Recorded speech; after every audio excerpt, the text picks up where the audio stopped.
এই জগতে এত হরি নাম হয়, কৃপা কেন হয় না? হরি নাম হয়, নামের মতো নাম হয় না। মহাপ্রভুর পদ আমরা অবলম্বনই কেউ করছি না, মহাপ্রভুর কথা আমরা কেউ শুনছি না, তাহলে কৃপা হবে কি করে? নাম হচ্ছে, কাজ হচ্ছে না।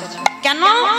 আজকের এই যে বৈষ্ণব পদাবলীটা নিতাই চাঁদের সন্তান বীরচন্দ্র প্রভু তিনি কত সুন্দর বৈষ্ণব পদাবলী লিখেছে। এটা আমার ভগবান রাধারানীকে বলে রেখেছে, তোমার প্রেমের ঋণ আমি শোধ করব কলিযুগে। তাজি কালো একটা সত্যি কথা বলবে, মিথ্যা কথা বলবে না তো? হরিবাসরে মিথ্যা বলতে নেই, সত্যি সত্যি বলতে হয়। যা বলবো সত্যি বলবো, হ্যাঁ, তাতে কেউ রেগে যাক চটে যাক আমার যায় আসে না, সত্যি বলতে হবে। সত্যি করে বলো, সকাল সকাল উঠে আগে স্বামীর পায়ে প্রণাম করো তো? সবাই করে, সবাই। কে কাকে করে দেখো, কেউ করে না। আচ্ছা তোমরা বলতে পারবে না, বাবা আপনারা বলেন তো প্রণাম করে? স্বামীতেই করে। হ্যাঁ করতে হবে তো। একটু আগে কি শুনলেন? নারী ভজনে, নারী সাধনা। তবে তোমাকে সেই নারী তো হতে হবে, তবে তো তোমার স্বামী তোমাকে প্রণামটা করবে। হ্যাঁ, আর তুমি যদি সেই নারীত্ব অর্জন করতে না পারো, তাহলে তোমার স্বামী যদি তোমাকে প্রণাম করে আরো সে নরকে যাবে, তুমিও নরকে যাবে। হ্যাঁ, তো মায়েরা, আমাদের মনুষ্য জীবনে কর্তব্য সকাল সকাল উঠে সমস্ত কর্ম সারার আগে স্বামীর পদযুগল একটু নাও। করেছিল না সতী অনুসুয়া মা? তার কোনো মন্ত্র ছিল না, একটাই মন্ত্র, ওম পতি পরমেশ্বরায় নমঃ। আর পতি সেবা করে ব্রহ্মা বিষ্ণু মহেশ্বরকে বাবা সন্তান রূপে কোলে পেল। হ্যাঁ, একটা কথা বলে যাই মা, একেবারে ধ্রুব সত্য, যদি তোমার অসুখ বিসুখ ডাক্তার ওষুধে ভালো না হয়, 1 মাস স্বামীর চরণ ধৌত করা জল পান করে দেখো। 1 মগ করে খেতে হবে। হ্যাঁ, 1 মগ নয়, 1 মগ নয়, একটুখানি করে খেলে হবে। তবে মা একটা কথা, স্বামী যদি মদমাতাল হয় তো হবে না। সে স্বামী আসামি হলে হবে না, স্বামী যেন স্বামী হয়। সব স্বামী তো স্বামী নয়, সব সহধর্মিনী সহধর্মিনী নয়। এখানে সবাই বউ, এখানে স্ত্রী, সহধর্মিনী অর্ধাঙ্গিনী একটা খুঁজলে মিলবে কি তা সন্দেহ। হ্যাঁ, এইগুলো তো জানতে হবে, তবে তো আমি কথাটা বলবো। হ্যাঁ, তাহলে আসামি সেবা করলে হবে না, স্বামীর চরণ সেবা করতে হবে, তাহলে তোমার সমস্ত ব্যাধি থেকে তুমি মুক্তি লাভ করবে। আচ্ছা মা, এটা সব বাদ দাও। আচ্ছা, ওই স্বামীকে সেবা দিয়ে তবে খাও তো? এইটা কর। আচ্ছা ভাবো, স্বামী যদি রোজ 4টের সময় আসে, আমি রোজ 4টের সময় খাবো? হ্যাঁ, স্বামী কেরালায় থাকে, তাহলে কাকে খাওয়াবো? এটাও তো ভাবতে হবে।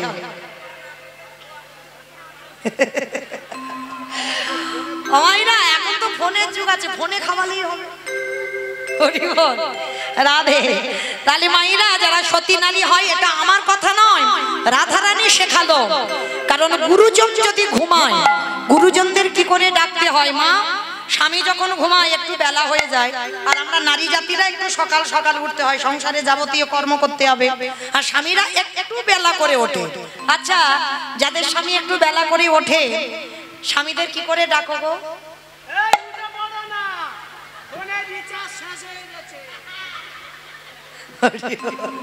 কি বললো শুনেছো?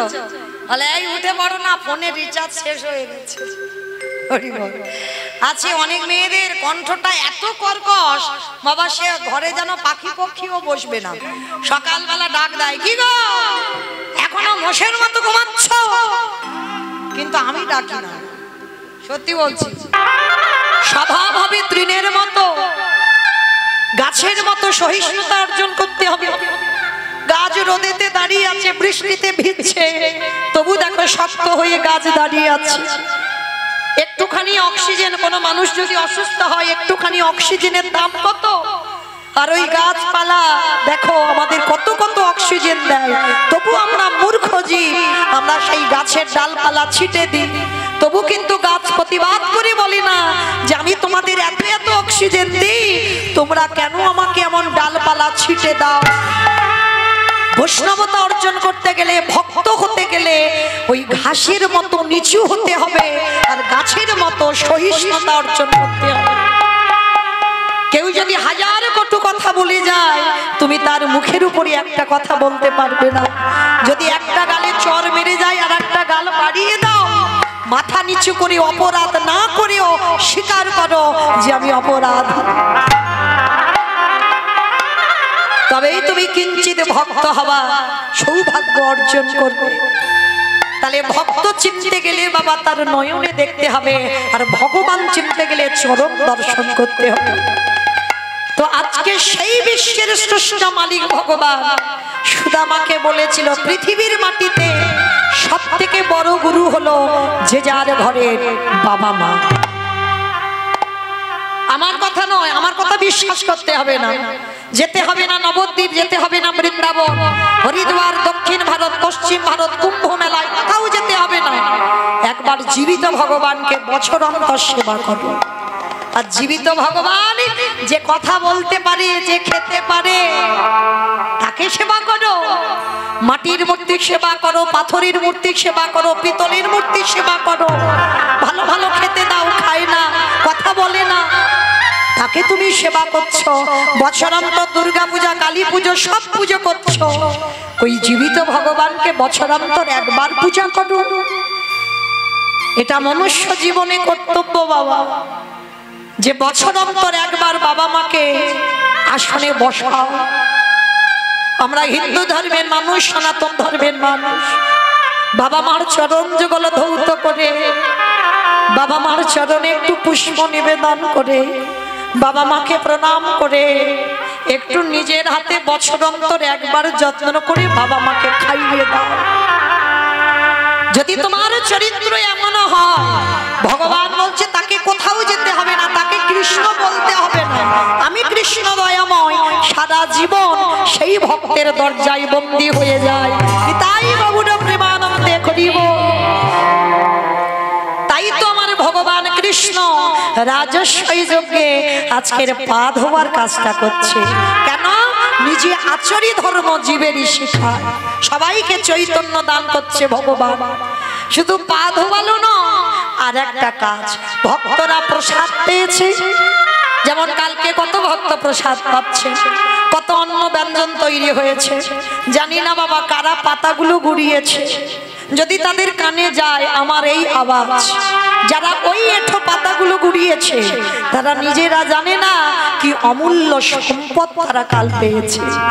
কারণ আমার ভগবান কৃষ্ণ ওই কর্মটা রাজস্বই যজ্ঞে করেছিল। শ্রীর মহারাজ করেছিল রাজস্বই যজ্ঞ। আর এই রাজস্বই যজ্ঞে বাবা ভগবান কৃষ্ণ সবাইকে দায়িত্ব দিয়েছিল। আর সবাইকে যখন একটা একটা করে, যেমন যজ্ঞ করতে গেলে তো বাবা একটা দুটো কাজ নয়, অনেক কাজ, অনেক লোকের দরকার। তো ভগবান কৃষ্ণ সবাইকে একটা একটা করে দায়িত্ব দিচ্ছেন। আর ভগবান কৃষ্ণ হেসে, যেই না দাঁড়িয়ে আছে, যুধিষ্ঠির মহারাজ হেসে বলল, কৃষ্ণ কৃষ্ণ তুমি তো সবাইকে দায়িত্ব দিচ্ছ, তুমি নিজে কোনো দায়িত্ব পালন করবে না? ভগবান হেসে বলেছিল, সে কি যুধিষ্ঠির দাদা, আমি তো সবাইকে একটা করে কাজ দিয়েছি, আর তুমি কি জানো আমার জন্য আলাদা করে দুটো দায়িত্ব ফেলে রেখেছি? সে কি সবাই একটা করে কাজ করবে আর তুমি করবে দুটো কাজ?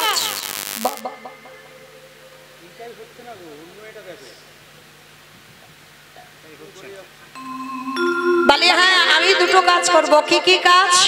বলে শোনো, আমার প্রথম কাজ হবে, হরি বল, এই যজ্ঞে যত যত সাধুগুরু বৈষ্ণব আসবে, আমি কৃষ্ণ দয়াময় হয়ে সবার প্রথমে আমি নিজের হাতে তাদের চরণ যুগল ধৌত করে দেব। ভালো করে বিচার করবেন মা, শুধু কীর্তন শুনলে হবে না, একটু তলিয়ে ভিতরে যেতে হবে। ভগবান যিনি বিশ্বের স্রষ্টা মালিক ভগবান, তিনি আজকে রাজস্বই যজ্ঞে পা ধোয়ার দায়িত্বটা নিয়েছেন। শুধু পা ধোয়ানো, আরো কাজ নিয়েছে। এই যে ভগবান শুধু পা ধোয়াচ্ছে না, আর একটা কাজ কি করলো না, যত যত ভক্ত এসে বাবা প্রসাদ পেয়েছিল, আমার কৃষ্ণ দয়াময় ওই প্রসাদের পাত্রগুলো নিজের হাতে তুলে নর্দমায় ফেলেছিল। কিন্তু এখানে আমাদের প্রশ্ন, ভগবান হয়ে বাবা তিনি পা ধোয়াচ্ছে কেন? কি বাবা ভগবান তো সাধারণ কোনো মানুষ নয়, সে মনে করলে একটা সেকেন্ডে পৃথিবীটাকে লয় প্রলয় করে দিতে পারে। তাহলে সেই ভগবান আজকের পা ধোয়ার দায়িত্বটা নিয়েছে কেন? এমনি এমনি পা ধোয়ালো না বাবা। কেন পা ধোয়ালো জানো? যুগ ধর্ম প্রবর্তক নাম সংকীর্তন, চারি ভাব ভক্তি দিয়া নাচাই ভুবন। আপনি ভক্ত ভাব করি অঙ্গীকার, আপনি না করলে ধর্ম জীবের শেখানো না যায়, আপনি আচরি ধর্ম জীবের শিখাই। এই তো সিদ্ধান্ত গীতা ভাগবতে গাই। এই মতো কলিকালে প্রথম সন্ধ্যায় অবতীর্ণ হলেন কৃষ্ণ, আপনি নদী আয়।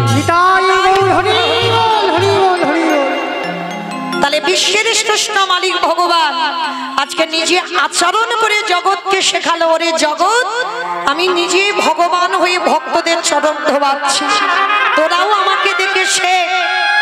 বাড়িতে যদি গুরুজন আসে সবার আগে মা পা ধোবার ব্যবস্থা করতে হবে। আগেকার দিনে নিয়মগুলো ছিল, আর এই আমাদের মতো মেয়েরা বাবা আমরা সব গন্ডগোল করে ফেলবো, বিশ্বাস করতেই চাই না। কিন্তু যে কজন আছেন চরণ ধরি আমি বলে যাই, চেষ্টা করবেন বাবা বাড়িতে যদি গুরুজন আসে সবার আগে নিজের হাতে তাদের চরণ যুগল একটু ধৌত করে দেবে। অনেক মায়েরা প্রশ্ন করবেন, মৌমিতা সাধুগুরু বৈষ্ণব যদি না পাই, গুরুদেব দেহ রেখেছেন গুরুদেবও বেঁচে নেই, তাহলে তাদেরও ব্যবস্থা করেছেন ভগবান। কি করেছে জানো? যদি যাদের ঘরের বাবা মা জীবিত আছে বা শ্বশুর শাশুড়ি জীবিত আছে, যারা হারিয়ে ফেলেছো বাবা মরার আগের দিন পর্যন্ত কাঁদলে তো আর পাবো না, যাদের আছে বাবা মা বা শ্বশুর শাশুড়ি, চেষ্টা করবে। আমার কথা নয়, ভগবান কৃষ্ণ তো সুদামাকে বলেছিল, সুদামা এই পৃথিবীতে সব থেকে বড় গুরু হলো যে যার ঘরের বাবা মা।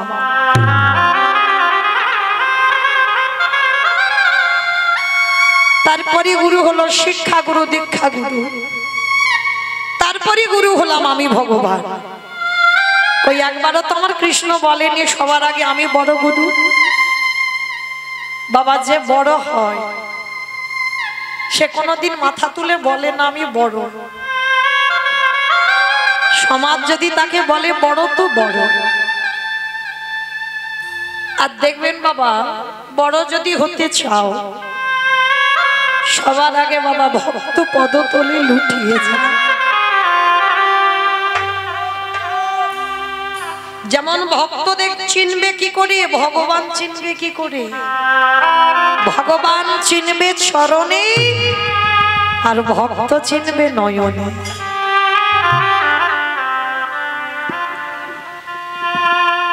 ভক্ত যারা হবে বাবা আহামরি চেহারা হয় না, ভালো করে লক্ষ্য করবেন। শ্রীরূপ সনাতন ভট্ট রঘুনাথ শ্রীজীব গোপাল ভট্ট দাস প্রভু এই ছয় গোসাইয়ের পরিচরণ বন্ধ, যাহা হইতে বিঘ্ন নাশ অভীষ্ট পূরণ। নামাচার্য হরিদাস ঠাকুর চেহারাগুলো দেখেছি। ভক্ত যদি হও তোমার রুগ্ন শুকন দেহ হবে, সদাই কৃষ্ণ নামে নয়ন ভিজবে।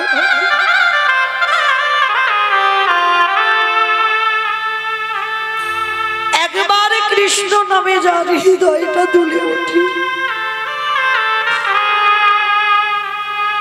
ভক্ত চিনবে ভক্তির নয়নের দিকে তাকালে যে সর্বদা কৃষ্ণ নামে ভেসে যায়। ভালোবাসতে জানি না তাই তো ভগবান পাই না।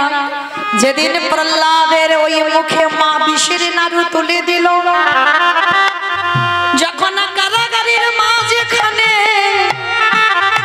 আমার কৃষ্ণ দয়াময় ওই বিষের নাড়ু নিয়ে বিষটা নিজে খেয়ে নিয়ে ওই অমৃত ভক্তের বদনে তুলে দিল। হিরণ্যকশিপু হিরণ্যকশিপুর জানে যে প্রহ্লাদের মৃত্যু হয়েছে, কারণ ওই কালকুট বিষ খেলে কোনোদিন কেউ বাঁচে না। এইবার হিরণ্যকশিপুর যে প্রহরী পাহারা দিচ্ছিল তাকে ডাক দিয়েছে, প্রহরী একবার গিয়ে দেখে আয় আমার প্রহ্লাদ মরেছে কিনা। যেই না হিরণ্যকশিপুর প্রহরীকে ডাক দিয়েছে, প্রহরী নিজের চোখে দেখে এলো প্রহ্লাদ ওই কারাগারের মাঝখানে এক জ্যোতির্ময় পুরুষ প্রহ্লাদের হাত থেকে নাড়ুটাকে সেবা করে বাইরে অমৃতটাকে প্রহ্লাদের বদনে তুলে দিচ্ছে। সেই রূপ দর্শন করে ওই প্রহরী হিরণ্যকশিপুরকে বলল, মহারাজ আজ থেকে তোমার এই কর্ম আমি করব না। কেন? আজ আমি কারাগারে যে রূপ দর্শন করলাম, কারণ স্বয়ং ভগবান ওই প্রহ্লাদের নাড়ুটা নিজের মুখে সেবা করিল। আমি ওই প্রহরী হয়ে নিজে চোখে দেখলাম। হিরণ্যকশিপুর প্রহরীর কাছে করজোড়ে করে বললেন, প্রহরী একেবারে গিয়ে দেখে আয় ওই নাড়ুর কোনা যদি একটু পড়ে থাকে ওরে একেবারে নে, একেবারে নে আমায় দে রে। তোর চরণ ধরে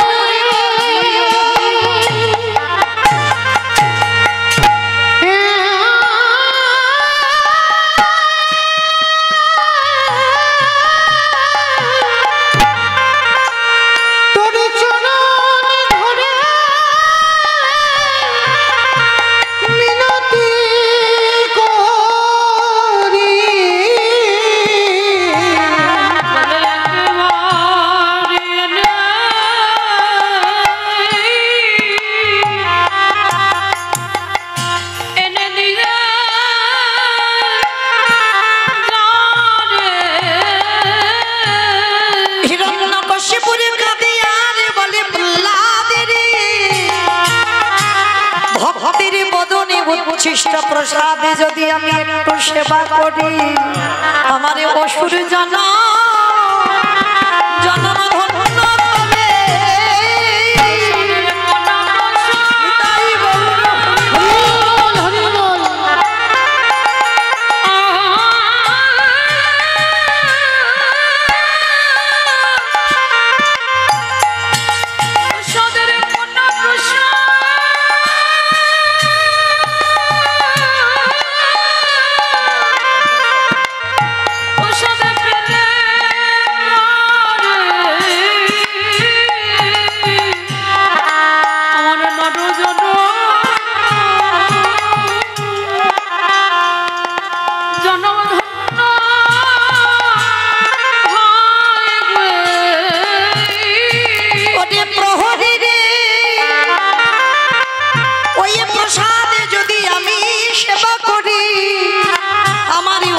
জনম থেকে আমি মুক্তি পাব। কিন্তু ভগবানের কাছে কেঁদে বলি, হে দয়াময় আমার প্রহ্লাদের মতোই অনুরাগী আমি কেন হলাম না। আমার কেশে ধরে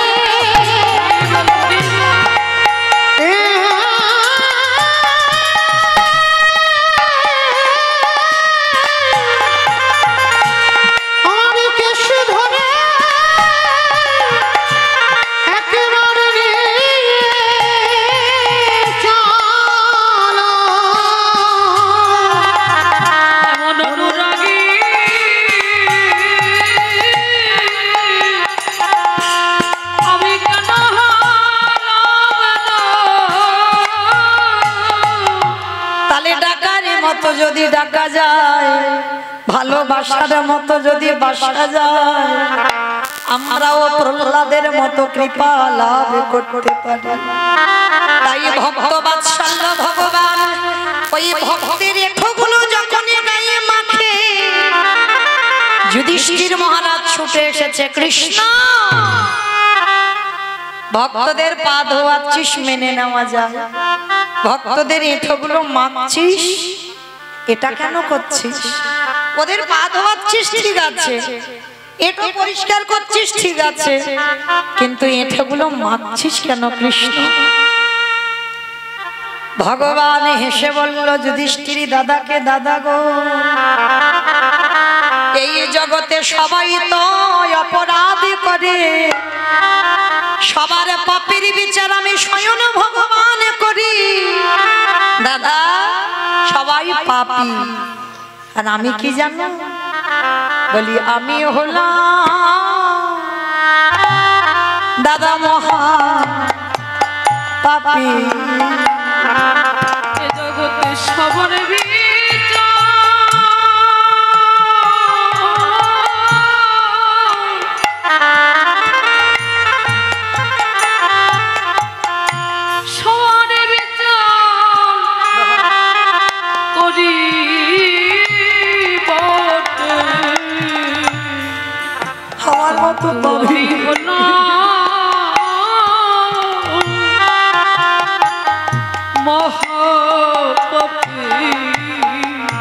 যুধিষ্ঠির মহারাজ বলছে, কৃষ্ণ তুমি কি এমন পাপ করেছো? বলে, জানো দাদা, পাপটা তো বৃন্দাবনে কৃষ্ণ অবতারই করি নাই।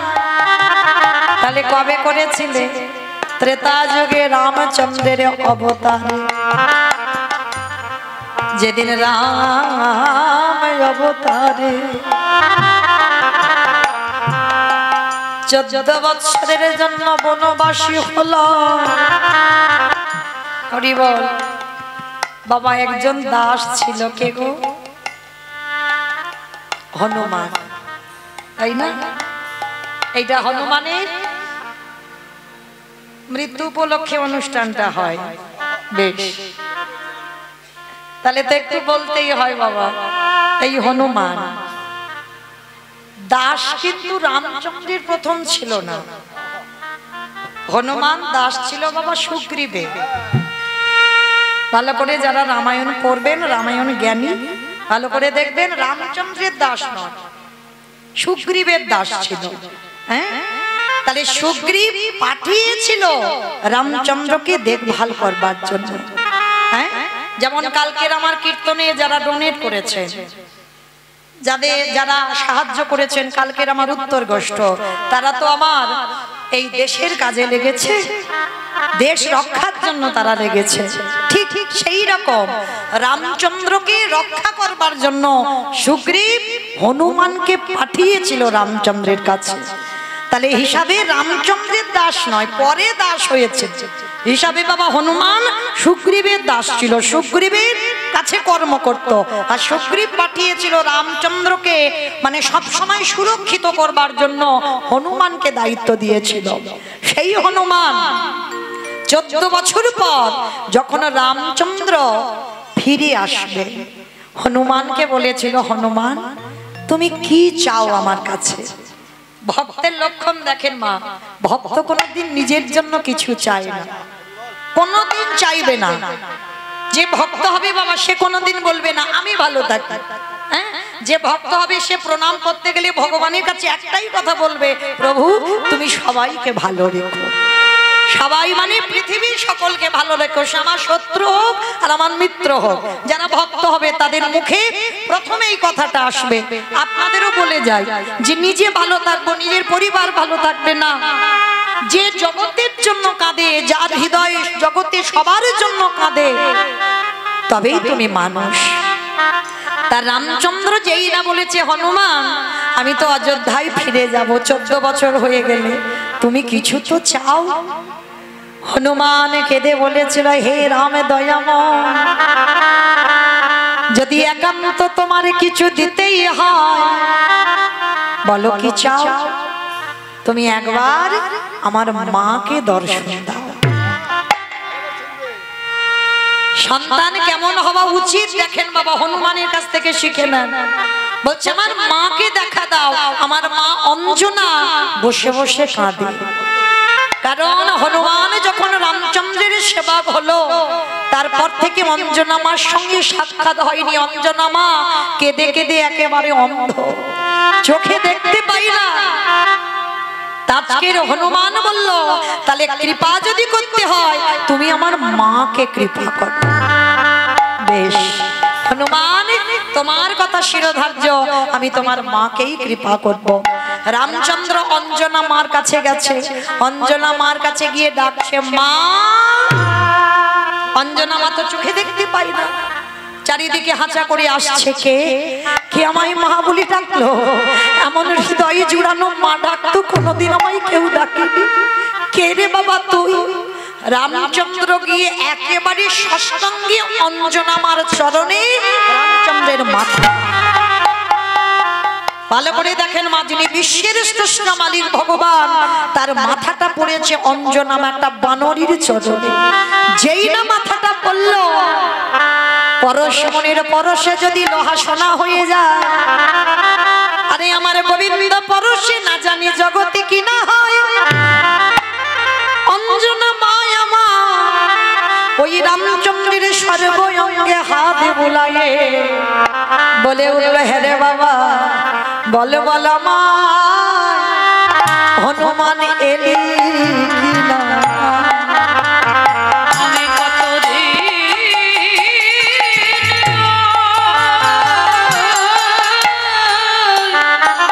তুই কি আমার হনুমান এসেছিস?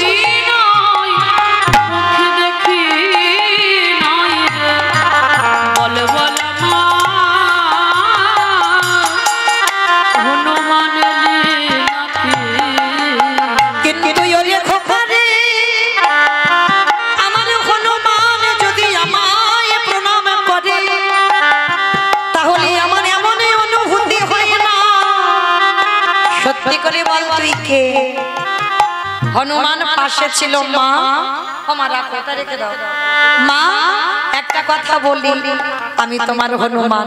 তার চোখে তো দেখতে পাই না অঞ্জনা। হনুমানকে বলছে, হ্যাঁ রে বাবা এতদিন কোথায় ছিলিস? বাবা যারা ভক্ত মানুষ হবে তারা মিথ্যা বলবে না, সত্যিটাও বলবে না। মানে এমন ভাবে কথা বলতে হবে যেটা মিথ্যা নয় আর যেটা সত্যিও নয়। তা অঞ্জনা মা জিজ্ঞেস করছে, হ্যাঁ রে হনুমান, হনুমান এতদিন তুই কোথায় ছিলিস? তো হনুমান বলছে, ওমা আমি তো তীর্থে গিয়েছিলাম।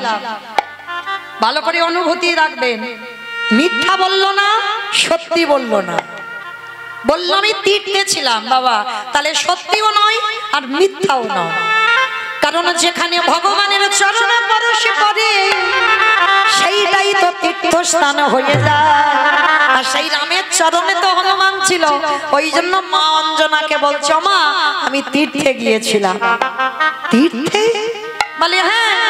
বলে হ্যাঁ রে হনুমান, আমার অনেক দিনের ইচ্ছা, আমি তীর্থ ভ্রমণ করব, আমাকে একটু তীর্থে নিয়ে যাবি? তা হনুমান হেসে বলছে, ওমা মা তীর্থে নিয়ে যাব না, আমি তীর্থ তোমার কাছে এনে হাজির করব। এই তীর্থ কোনদিন হাঁটতে পারি? তীর্থ তো একটা জায়গাকে বলে। বলে তুমি কিছু জানো না, তীর্থ জায়গাকে বলে না, যার চরণ পরশে তীর্থ হয়ে যায় সেই চরণ আমি তোমার কাছে নিয়ে আসব। হনুমান তোর এই কঠিন ভাষা বুঝতে পারছি না, দেখবি তীর্থ তোমার কাছে আনবো। এইবারে রামচন্দ্রের চরণ দুখানা এনে অঞ্জনা মার কাছে যেই না দিয়েছে, অঞ্জনা নামের চরণ তলে হাত না দিয়ে সর্বঙ্গে হাত দিয়ে দেখছে, কে রে বাবা তুই? আমারে দেখতে পাবে না। কালকের বললাম না, যোগী মুনি যার জন্য বসে বসে কাঁদে, অত সহজ কথা নয় তারই দেখা। একটা বানরি কুলে জন্ম নিয়ে সে সাক্ষাতে কেমন করে রামের দর্শন পাবে?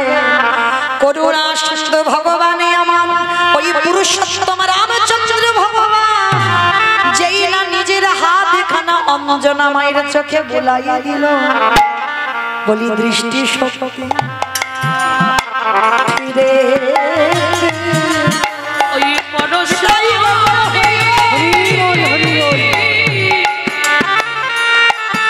ওই পরশ মনির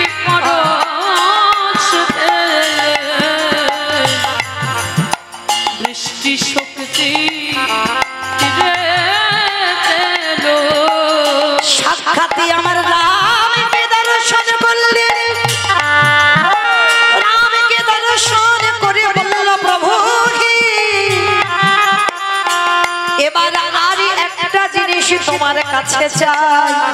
কি চাও প্রভু গো এবার দাও দাও আমায়, অন্ধ করে দাও। আমি আর তো নয়,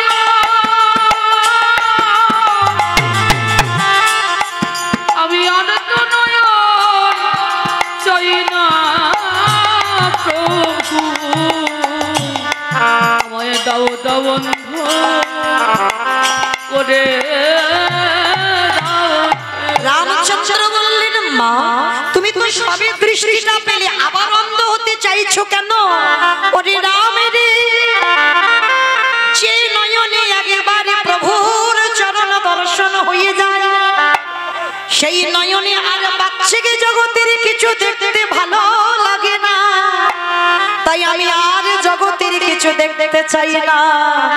অমূল্য সম্পদ যখন এই নয়নে দর্শন করলাম, আমি সারা জীবন অন্ধ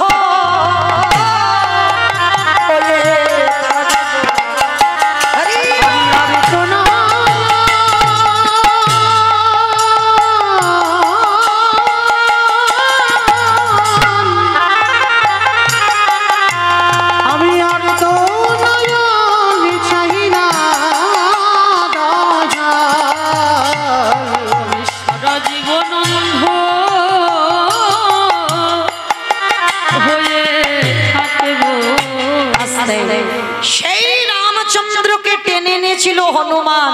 আর এই হনুমান কত বড় ভক্ত ছিল জানো? ওই হনুমান নবদ্বীপে কে বাবা? মুরারি গুপ্ত। হরি বল মুরারি গুপ্ত। কারণ এই মুরারি গুপ্ত মহাপ্রভুর চিকিৎসক। মানে আমাদের যেমন দেখবেন ধরাবাঁধা একটা করে ডাক্তার থাকে না, মহাপ্রভুর একটা ডাক্তার ছিল যিনি হচ্ছেন মুরারি গুপ্ত। আর এই মুরারি গুপ্ত মানে গাছগাছরার ওষুধ দিত, আয়ুর্বেদিক চিকিৎসা করত। মহাপ্রভুর থেকে অদ্বৈত আচার্য যেমন 52 বছরের বড়, মুরারি গুপ্ত ছিল 20 বছরের বড়। আর এই মুরারি গুপ্ত একেবারে জন্ম থেকেই বাবা রামচন্দ্রের ভক্ত ছিল। একটা কথা বলি মা, আমরা অনেক এখানে মানুষ আছি, কখনো কালী সেবা করি, কখনো কৃষ্ণ সেবা করি, কখনো নিতাই গৌর সেবা করি, কখনো শিব ঠাকুরের সেবা করি। মানে যখন যেটা মনে হয় আমরা তখনই সেটা সেবা করি। ওটা নয়, ভালো যদি বাঁচতে হয় একজনকে ভালোবাসো, 10 জনের ভালোবাসা এটা ভালোবাসা বলেন। হ্যাঁ, ভালো একজনকে বাঁচতে হয়, সেটা মুরারি গুপ্ত শিখিয়েছে। তা এই নিমাই তো ছোটবেলা থেকে বাবা একেবারে নাস্তিক, মানে বৈষ্ণবদের সহ্যই করতে পারতো না। হ্যাঁ, যদি বৈষ্ণবরা হরিনাম করতে করতে রাস্তা দিয়ে যেত, ওই নিমাই কি করতো জানো? তাদের পিছন থেকে ওই পিছনের কাঁচাটা টান দিয়ে খুলে দিত। মানে বৈষ্ণবরা যদি হরিনাম করতো, ওই ছোট্ট নিমাই এত দুষ্ট ছিল, ওই গুরুজনদের গায়ে বাবা প্রস্রাব পর্যন্ত করে দেয়। মানে এত বদমাশ ছিল। কৃষ্ণ ভক্ত তো তখন হলো যখন বাবার জন্য গয়ায় পিণ্ডদান করতে গেল ঈশ্বরপুরীর কাছে, যখনই দীক্ষা মন্ত্রটা নিল তারপরেই তো কৃষ্ণ প্রেমে বিভোর। যখন গয়া থেকে ফিরে এলো নবদ্বীপে, সে নিমাই আর সে নিমাই নয়, একেবারে অন্য ধরনের নিমাই। সর্বদা কৃষ্ণ নামে কাঁদে দীক্ষা নেবার পর আর গয়া থেকে ফিরবার পর, তার আগে নয়। তার আগে আমার নিমাই মুরারি গুপ্তকে একদিন প্রশ্ন করেছিল, মুরারি আচ্ছা সবাই তোমাকে সম্মান করে, তুমি করো না কেন? হ্যাঁ, বলে নিমাই আমি সম্মান করি না। কে বলেছে? বলে শোনো, আমি তোমার ভিতরের খবর সব জানি। তুমি বাইরে একরকম আর ভিতরে একরকম, আমি কি বুঝি না মনে করেছো? কারণ মুরারি তখন বুঝতে পারেনি যে নিমাই ভগবান। যেই না বলেছে বাইরে একরকম আর ভিতরে একরকম, কারণ বাইরে হরিনাম করতো ঠিক মুরারি, কিন্তু ভিতরে তো আমার রামচন্দ্রের সেবক, রাম ছাড়া কিছু জানতো না।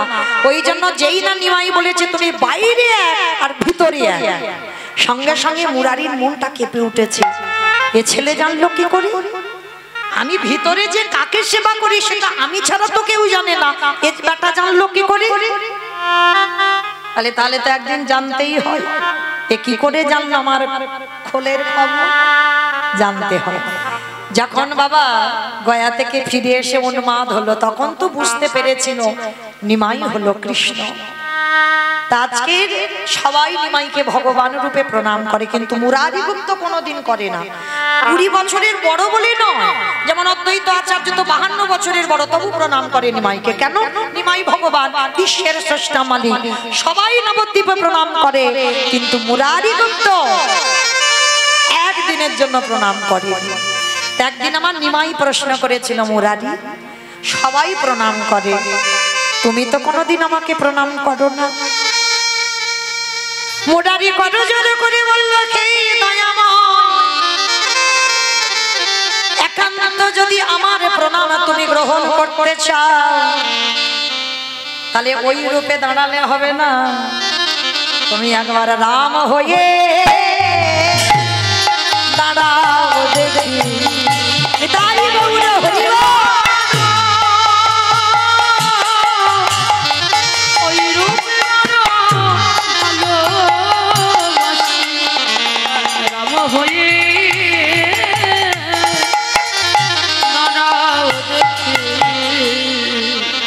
তো মহাপ্রভু তো চমকে উঠেছে, মুরারি আমি কলিযুগের নিমাই, আমি রাম হব কি করে? ঠিক আছে, হবে না তো তাহলে আমার প্রণাম তুমি পাবে না। দয়াময়, এই দেহ মন প্রাণে জীবন যৌবন আমি রামের চরণে অর্পণ করলাম, আর একবারে যদি দেহ কারোর প্রতি সমর্পিত হয়ে যায়, আরে যে আমি এই দেহ কাউকে দুটো হাত দিয়ে প্রণাম করতে পারি না, কারণ এ প্রণাম আমার রামের জন্য, এ প্রণাম আমি তোমাকে করতে পারি না। সেই নিমাই মুরারি গুপ্তর বাড়িতে গিয়ে বলল, মুরারি গো, তোমার প্রেমে ভালোবাসায় আমি বড় সন্তুষ্ট হলাম, তাই আমি কথা দিলাম ওই মুরারির ঘরের সামনে যেই না বেদির উপরে আমার মহাপ্রভু দাঁড়িয়েছে, মুরারি চরণ তলে বসেছে, যতক্ষণ না তুমি আমার তীর ধনুক নিয়ে দাঁড়াবে ততক্ষণ আমি প্রণাম করব না। এইবার ভক্ত বাৎসল্য ভগবান ভক্তের ওই আর্তনাদ সইতে না পেরে ওই মুরারি গুপ্তের দরজার সামনে আমার ভগবান তেমন ভাবে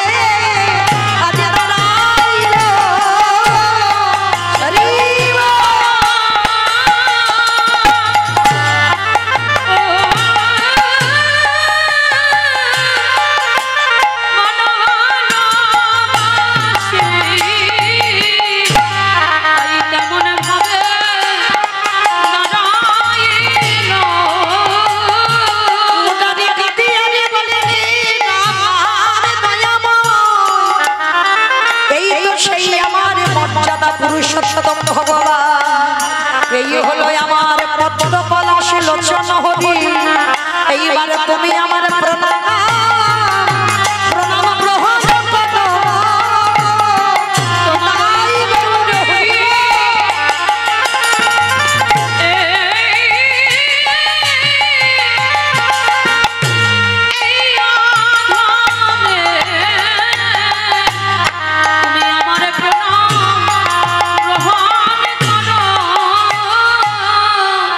তাহলে আজকের সেই ভগবান কৃষ্ণচন্দ্র রাজস্বয় যজ্ঞে যুধিষ্ঠির মহারাজকে বলেছিল যে জানো, আমি যে অপরাধটা করেছি, যে অপরাধের মাসুল আমি দিচ্ছি, ভক্তদের চরণ ধোয়াচ্ছি, ভক্তদের এঁঠো পরিষ্কার করছি, ভক্তদের এঁঠো গায়ে মাখছি, কেন না রাম অবতারে আমি নিজের হাতে রাবণকে বধ করেছি, আর রাবণকে বধ করে আমার দেহের মাথা থেকে পায়ের নখ পর্যন্ত পাপী হয়ে গেল, আর সেই পাপ ধোবার জন্য রাজস্বয় যজ্ঞে কৃষ্ণ অবতারে ভক্তদের চরণ ধোয়াচ্ছি। তাহলে মায়েরা এইটুকু যারা আমরা শুনলাম, যারা বুঝলাম, কি বুঝলাম? ভগবানও অপরাধ করে আর আমরা তো তুচ্ছ বাবা, আমরা করবো না, পা ফেললেই পাপ। তাহলে যদি কেউ অপরাধ করে, একজন বৈষ্ণবের চরণ যুগল ধৌত করা, ওই ভক্তদের এঁঠো পাতা পরিষ্কার করো, ভক্ত সঙ্গ করো, ওই বৈষ্ণব সঙ্গ করো, ভক্তের চরণ ধুলা তোমরা অঙ্গে মাখো, আর যদি মানতে পারো সমস্ত কোটি কোটি জন্মের পাপ থেকে মুক্তি পাবো পাবো পাবো। এইবার ভগবান পা ধোবার ব্যবস্থা করেছেন। অগ্নিদেব, পবনদেব, বরুণদেব, ইন্দ্র, ইন্দ্রাণী, ব্রহ্মা, সাবিত্রী, শিব, দুর্গা সব পরপর লাইন দিয়ে আছে। আর কৃষ্ণ একে একে পা ধোবাই আর যজ্ঞের ভিতরে প্রবেশ করে। এমন সময় জগৎ জননী মা দুর্গা আমার বাবা ভোলানাথকে ডাকছে, প্রাণনাথ এসো। কৃষ্ণ পা ধোবাবে, পা দুটো একটু ধুইয়ে নিয়ে চল। আমার বাবা ভোলানাথ হাসছে আর বলছে, পার্বতী তোমার মাথা ঠিক আছে তো? কৃষ্ণ পা ধোবাবে আর আমার পা দুটো বাড়িয়ে দেব। শোনো, তোমার যদি এত ইচ্ছে করে তো তুমি লাইনে দাঁড়াও, আমার পা তো কৃষ্ণ ধোবাবে না। এই কথা বলে ওই লাইন থেকে বাবা ভোলানাথ বেলাইনে চলে গেছে। আর আড়ালে গিয়ে কি করেছে জানো? কৃষ্ণের চোখে ধুলো দেবে বলে আমার বাবা ভোলানাথ ধুম করে একটা কুকুর হয়ে গেছে। কারণ কুকুর হলো প্রভু ভক্ত, ওর মতো প্রভু ভক্ত কেউ হবে না।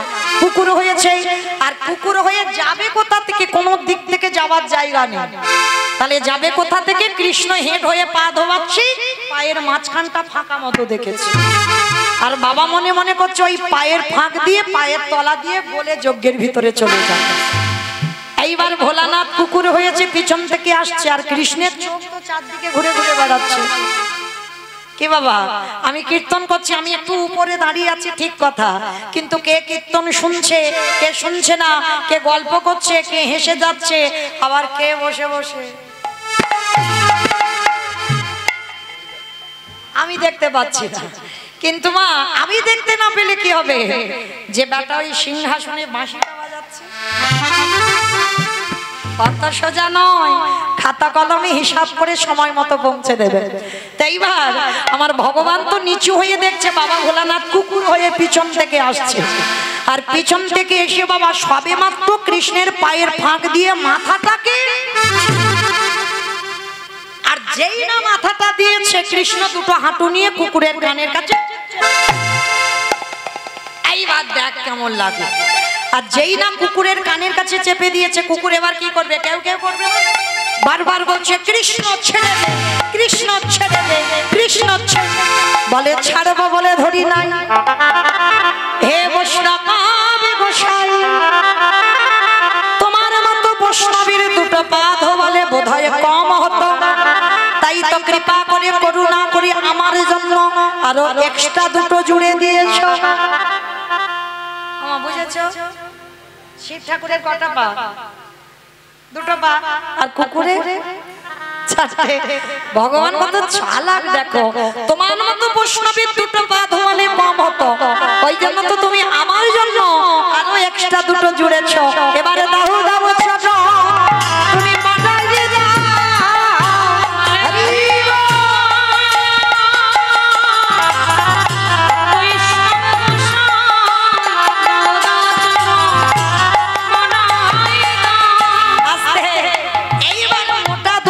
কুকুরটাকে বেঁধেছে, বাঁধলে কি হবে?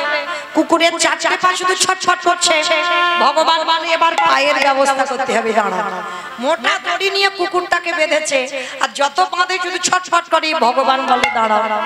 এইবার চারটে পা এক জায়গায় বেঁধে দিয়েছে, আর যেই না চারটে পা এক জায়গায় বেঁধে দেওয়া, আর কিছু করতে পারবে? সবার পা ধোয়াচ্ছে কৃষ্ণ ঘটিতে করে জল দিয়ে। আর কুকুর রূপী বৈষ্ণবের বেলা কি করেছে জানো? একটা কথা বলে যাই মা চরণ ধরে, যে যার পারে কর্ম করো, তোমার কর্ম যেন ভুল না হয়। বৈষ্ণব বৈষ্ণবের কর্ম করবে, তুমি তোমার কর্ম করবে, কিন্তু ভুল করে একটা অপরাধ যেন করে না ফেলা হয়।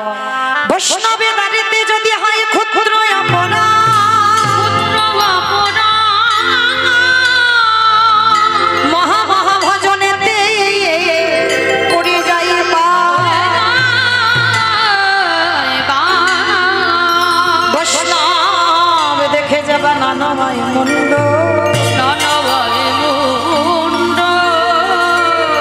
তারি মুন্ড পড়ে যায় নরকের কুণ্ড।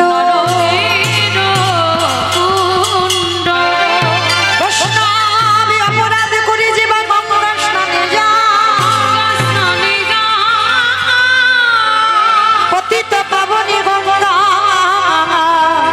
তারে দূরে সরে যা।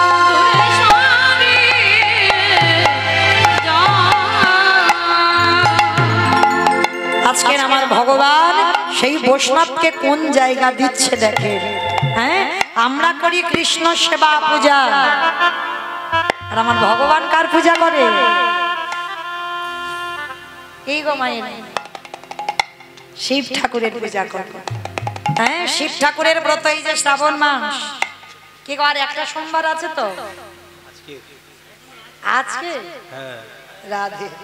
তো যাই হোক, আজকের এই যে সোমবার আমরা পালনই করেছেন অনেকে, কিন্তু এই যে বাবার ব্রত যারা পালনই করেছেন, এই একটা মাস অনেকে সোমবার করেছেন, কিন্তু কেন করেছেন বলতে পারবেন? পারবেন না। কৃষ্ণ প্রেম ভক্তি লাভের জন্য। বাবার ভজন করা মানে কৃষ্ণ চরণ পাওয়া। কারণ বাবা তো আশুতোষ, অন্যান্য পূজায় অনেক কিছু লাগে, আর বাবার একটা কিছু তেমন বেশি কিছু লাগে না।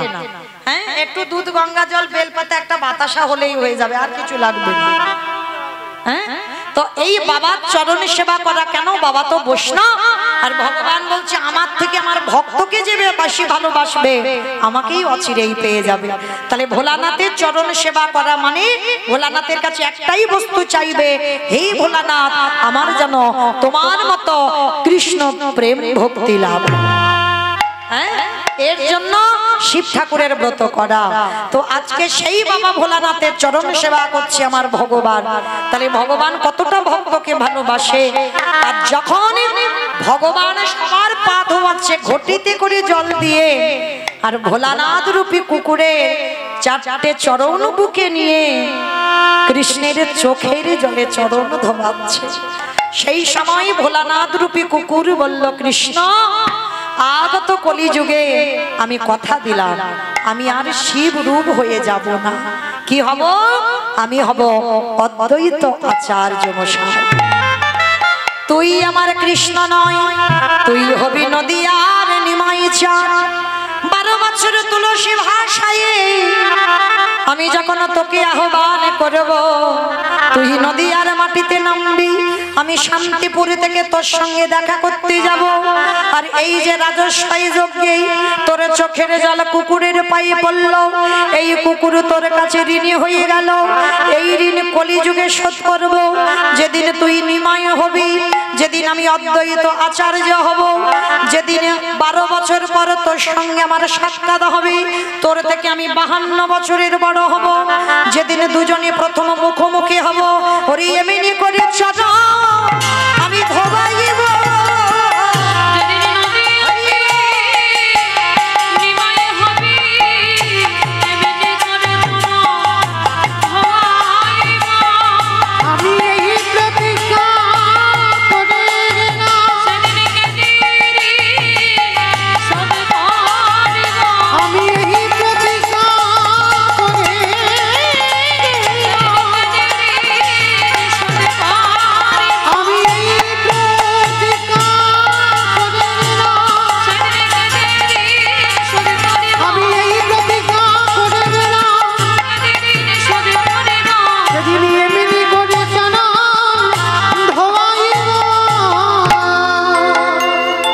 সেই ভোলানাথ হলো কলিতে অদ্বৈত আচার্য।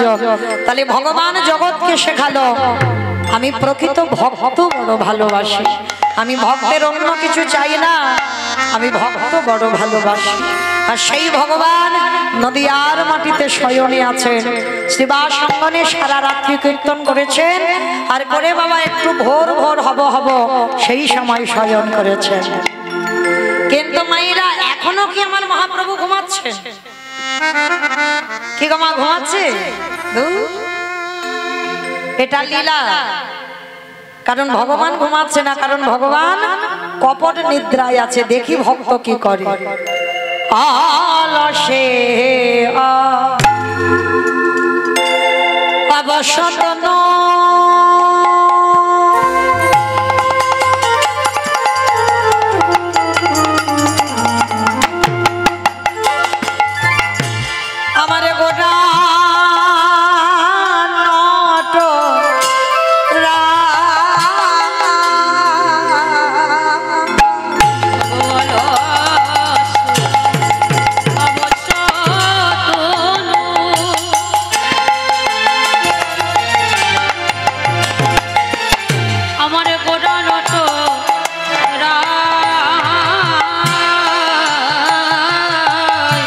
কি কহিব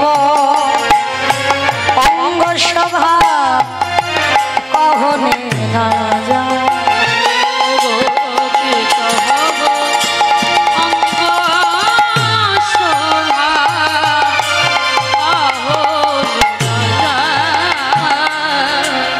মেঘের রবি বিজুরি কি মা গোড়ায়া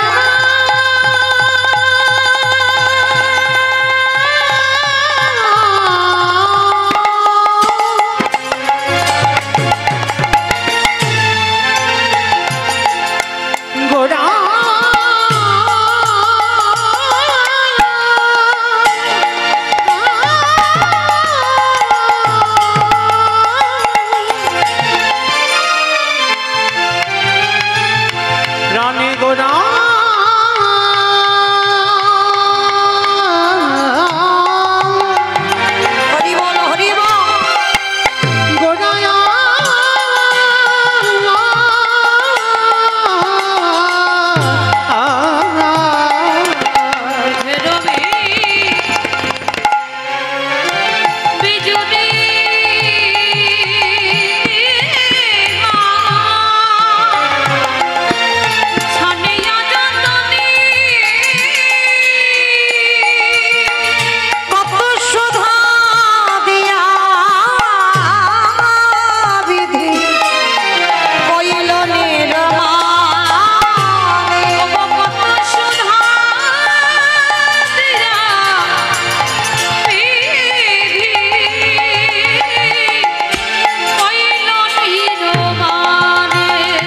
हमारे गौरेर रूपेर कथा बला जाए ना रूप जे देखेছি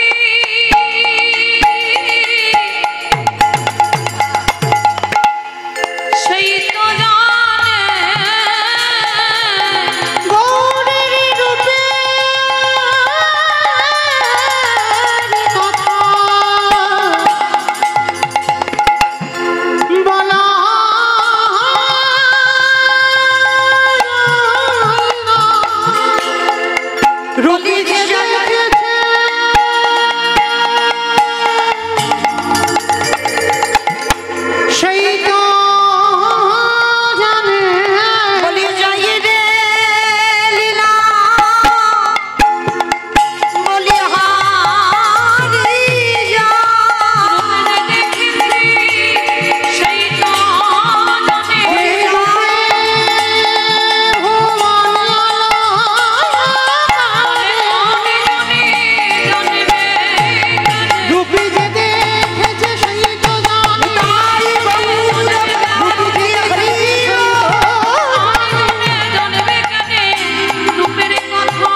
तबे मामी तो एका डाकबो ना सबाई मिले डाकबो कि माईरा डाकबे तो आमार संगे आमी एका एका डाकबो केमन मतो लागबे ना आमी आमार सम्प्रदाय डाकले भालो लागबे ना सबाइके डाकते हबे कोई एकटु उलुध्वनि दाओ तो देखि एकबार ओठो ओठो गोरा चाँद निशिपहा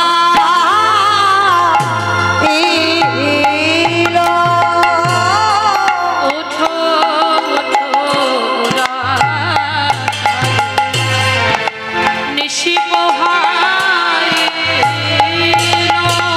आस्ते माईरा ए गानेर कोनो द्वितीय सुर হয় না কারণ আমাদের অনুভব করতে হবে এটা আমাদের একেবারে প্রভাতকাল এই যে সূর্য উঠে গেছে সেটা ভাবলে হবে না এই যে এত বেলা হয়েছে সেটা ভাবলে হবে না মনের মাঝে অনুভূতিটা রাখতে হবে সবে সকাল হয়েছে নদিয়ার ভক্তরা সবাই আমার গৌরকে ডাকছে তা সকালবেলা প্রভাতী সুর যেমন হয় সেটা আমাদের অনুভূতিতে রাখতে হবে ওঠা গোদা নিশি পহাইলো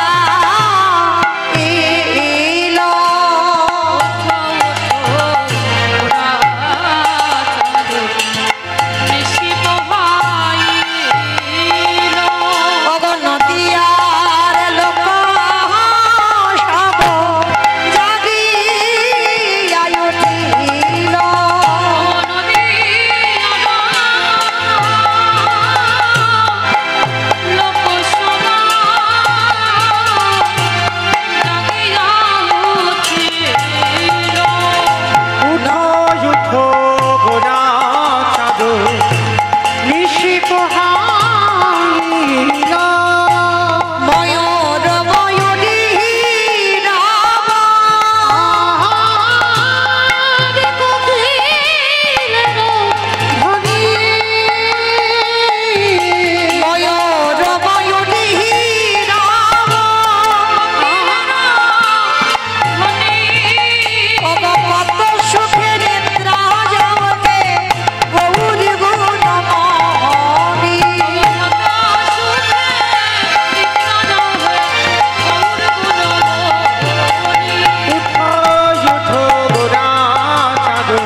আজকের প্রভু আমার শয়নে আছে নবদ্বীপ অন্ধকার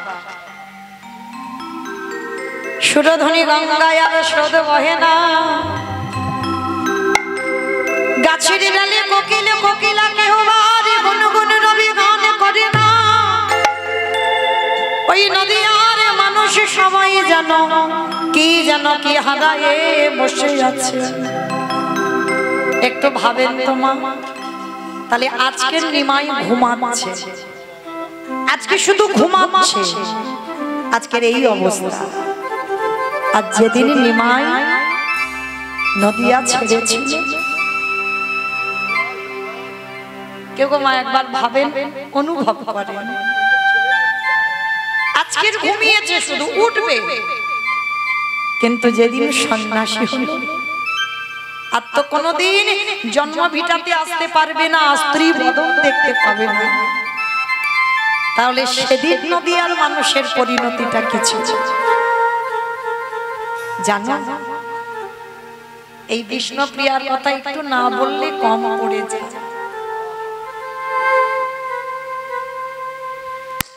বড় করুণাময়ী বড় কৃপাময়ী নিমাই সন্ন্যাসী যাওয়ার আগে কত রাত ঘরে আসতো না কত রাত আমার মায়েরা বিশেষ করে একটু শুনবেন বিষ্ণুপ্রিয়ার চরিত্র খুব দরকার এখানে নারী সবাই সবার চরিত্র সবার স্বভাব সবার চলাফেরা এক নয় যদি নারী জীবন গঠন করতে হয় বিষ্ণুপ্রিয়ার চরিত্র একটু পড়বে বুঝতে পারবে একটা নারী জীবনে কতটা কষ্ট একটা বিয়ে করেছিল নিমাই নিজের ইচ্ছাতে লক্ষ্মীপ্রিয়া আর বিষ্ণুপ্রিয়াকে বিয়ে করেছিল ওটা মায়ের ইচ্ছাতে লক্ষ্মীপ্রিয়ার সত্যাঘাতে যখন মৃত্যু হলো মার ইচ্ছাতে মাকে দেখবে বলে বিষ্ণুপ্রিয়াকে বিয়ে করেছে কিন্তু বিষ্ণুপ্রিয়া তো জানতো না যে তার এই সুখ বেশি দিনের জন্য নয়। যদি জানতো বাবা তাহলে ওই গৌর রূপে নয়ন দিত না। যদি জানতো সুরধনী গঙ্গায় জল আনতে গেল, গৌর রূপে নয়ন পড়ল, আর নয়ন পড়ে জীবন যৌবন মন প্রাণ দেহ তার চরণে সব দিয়ে চলে এলো। হাতের কলসি চলে গেল, হাতের কুম্ভ ভেসে গেল, দুটো নয়ন কুম্ভ ভরে বাড়িতে এলো। কিন্তু দেখভাল করার পর, দেখাশোনার পরে বিয়ে হলো বিষ্ণুপ্রিয়ার সঙ্গে। নিমাই যখন কৃষ্ণ প্রেমে ভাবিত হলো, আর তো সংসারে মন বসে না। দেখবেন বাবা যারা একটু কৃষ্ণ নামে পাগল হয়, তাদের দেখলে মনে হবে একটু পাগল পাগল, তবে বাহ্যিক জগতের কোনো পাগল নয়। কৃষ্ণকে যারা ভালোবাসে দেখলেই বোঝা যাবে তাদের একটু ভাব চলাফেরা একটু পাগল পাগল মতো।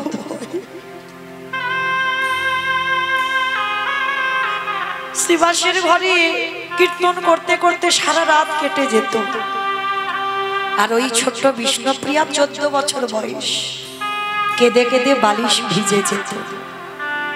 কত রাত আসতো না, কিন্তু বিষ্ণুপ্রিয়ার আক্ষেপ ছিল না, জানতো সকাল হলে তো ফিরবে, সন্ন্যাসে যাবে। যখন মন স্থির করেছে,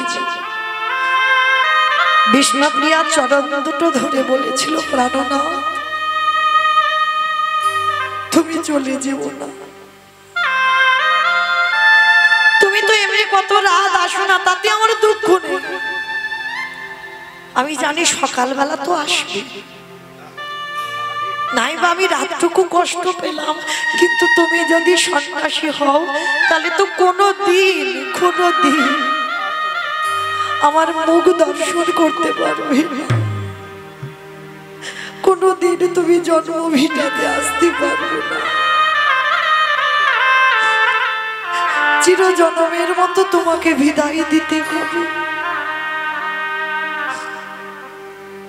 বিষ্ণুপ্রিয়া কাঁদতো, নিমাই বলতো ঠিক আছে আমি কথা দিলাম, আমার মা না বললে আমি যাব না, আর আমার মা যদি কোনোদিন বলে দেয় যে নিমাই তুই চলে যা, সেদিন আমি যাব, তার আগে যাব না। সচিমা তো জানতো আমি কোনোদিন এ কথা বলবোই না। ওই যে বললাম যা কিছু ঘটে তারই চিত্রপটে, তার ইচ্ছা যদি হয় কেউ কিছু করতে পারে গো। আমরা মানুষ, আমরা বিশ্বাস করি না, কিন্তু পৃথিবীতে যা যা কিছু ঘটে সব আমার ভগবানের ইচ্ছাতে ঘটে।